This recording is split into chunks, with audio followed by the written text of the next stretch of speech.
Good evening everyone, welcome back to my channel. I hope आप लोग सभी बहुत अच्छे होंगे एंड अपनी एग्ज़ाम की प्रिपरेशंस भी बहुत अच्छे से कर रहे होंगे।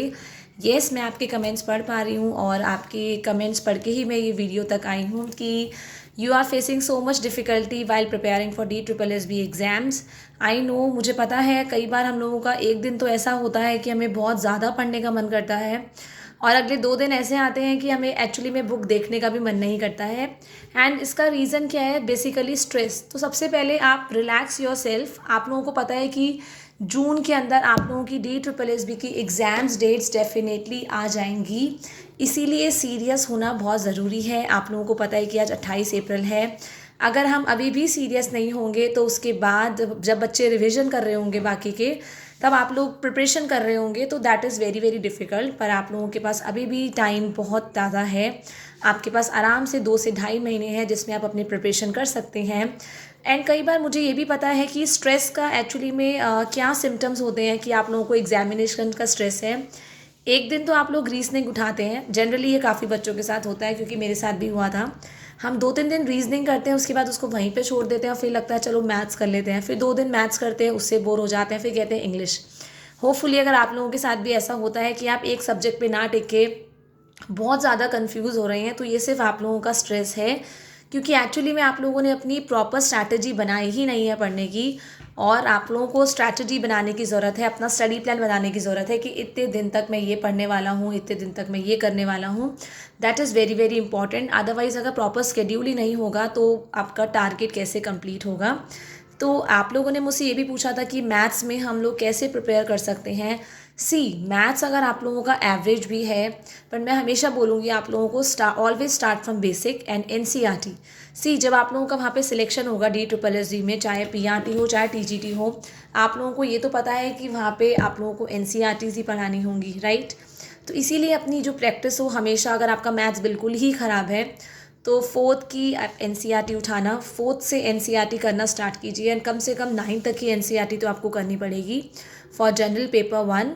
एंड अगर आप लोगों का मैथ्स ठीक ठाक है, अच्छा खासा है, तो क्लास 6 से NCERT उठाइए और उसमें एक एक कंसेप्ट कीजिए। सी, अगर NCERT के आपने एक एक कंसेप्ट किए हैं, अगर आपको बेसिक अंडरस्टैंडिंग है मैथमेटिक्स की, तो डेफिनेटली आप लोगों को प्रॉब्लम नहीं होने वाली है। देन बेसिक के बाद जब आपके कंसेप्ट्स एकदम क्लियर हो जाए मैथ्स के, उसके बाद आप लोगों को प्रिपेयर करना है फॉर शॉर्टकट्स, क्योंकि आप लोगों को ये तो पता है कि जो DSSB का एग्ज़ाम होता है पार्ट 1 और पार्ट 2 में डिवाइडेड होता है और आप लोगों को हार्डली 2 घंटे मिलते हैं फॉर PRT एंड TGT। तो स्पीड को बढ़ाना बहुत ज़्यादा ज़रूरी है, क्योंकि हर एक क्वेश्चन का आपको हार्डली 30 सेकंड मिलते हैं करने के लिए। पर कुछ क्वेश्चंस रीजनिंग में ऐसे होते हैं जो देखते ही 10 सेकंड में सॉल्व हो जाते हैं, और कुछ क्वेश्चंस ऐसे भी होते हैं मैथ्स में जिसमें 1 मिनट लग जाता है। तो आप लोगों को ये रखना है कि आप रीजनिंग के अंदर जो एकदम देखते ही क्वेश्चन सॉल्व हो रहे हैं वो आप लोग कर पाएँ। एंड बात रही मैथ्स की, मैथ्स बेसिक से करिए, एटलीस्ट 8 तक का पहले कंप्लीट कीजिए। प्रॉफिट लॉस से बहुत क्वेश्चंस होते हैं आपके, कॉस्ट प्राइस सेलिंग प्राइस से, और जिसमें जो एक्चुअली में जो ट्रिक्स होती हैं वो बहुत जल्दी आपको काम आती है और 10 सेकंड 20 सेकंड में आंसर को सॉल्व कर देती हैं। बट मैं आपको ये नहीं बोलूँगी आप डायरेक्ट शॉर्टकट्स पे जाएँ। शॉर्टकट्स जो आप लोगों को सिखा रहे हैं पहले वो लॉन्ग कट से ही गए हैं, तो शॉर्टकट्स पे पहले मत आइए। अगर आप शॉर्टकट से पढ़ेंगे तो डेफिनेटली आप लोगों को बहुत कन्फ्यूजन होगा, स्ट्रेस और बढ़ जाएगा। स्टार्ट फ्रॉम बेसिक, अपने माइंड को एकदम रिलैक्स करिए, रिलैक्स कर दीजिए अपने माइंड को, उसके बाद पढ़ना शुरू कीजिए। क्योंकि अगर आप लोग टेंशन लेके पढ़ेंगे, अरे हमारा एग्ज़ाम आने वाला है, एग्ज़ाम आने वाला है, पूरे घर में शोर मचा रखा है, एग्ज़ाम आने वाला है, बच्चे पढ़ने नहीं दे रहे हैं, बच्चे चिल्ला रहे हैं, सी, उतना ही ज़्यादा चिड़चिड़ापन आएगा। अगर आप लोगों के छोटे बच्चे हैं तो आप बच्चों को कुछ ना कुछ काम दीजिए अपने साथ बैठा के। अगर वो अगर आपके बच्चे को ड्राइंग का शौक़ है या कोई टीवी देख लेता है, कुछ ना कुछ उसको इतना सारा काम दे दीजिए कि वो अपना काम में बिज़ी रहे। सी, मैं ऐसी ही करती थी मेरे बेटे के साथ, मैं उसको काम दे देती थी और वो फिर मेरे से बीच बीच में पूछा, तो मैं ज़्यादा काम हिंदी इंग्लिश मैथ्स में इकट्ठा देती ताकि वो 1-1.5 घंटे तक वो बोले ना। तो आप लोगों को भी ऐसे ही थोड़ा सा स्मार्ट करना है। अगर आप टीचर्स हैं तो आपको थोड़ा सा स्मार्टली तो बिहेव करना पड़ेगा। यू नो ना, teachers are very very smart and teaching ही एक ऐसा प्रोफेशन, वो सारे प्रोफेशन को टीच करता है। तो आप लोगों को थोड़ा सा ट्रिकी बनना पड़ेगा बच्चों को कंट्रोल करने में, बच्चों को कैसे मैनेज करना है ताकि आप अपनी स्टडीज़ पे फोकस कर सकें।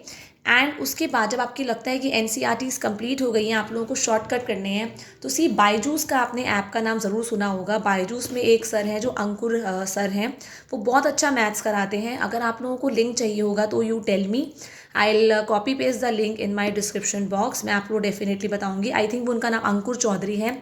वो बहुत अच्छा कराते हैं, क्योंकि मैंने बायजूस से पर्सनली कोचिंग ज्वाइन की थी for air force, not for DSSB। तो आप लोगों को उनकी क्लासेस अच्छी लगेगी। येस, उनको थोड़ा सा मतलब गुस्सा आता है, क्योंकि वो बहुत एक्चुअली में बहुत मन से पढ़ाते हैं, और इधर उधर अगर उनका बच्चा कोई डिस्ट्रैक्ट हो तो वो गुस्सा भी हो जाते हैं। बट आपको बहुत अच्छे से कराएंगे, बहुत अच्छे शॉर्टकट्स कराएंगे। पर यूट्यूब पे क्लासेस उनकी फ्री भी अवेलेबल है, पूरी सीरीज़ है जिसमें वो प्रॉपर सारी चीज़ें बता रहे हैं।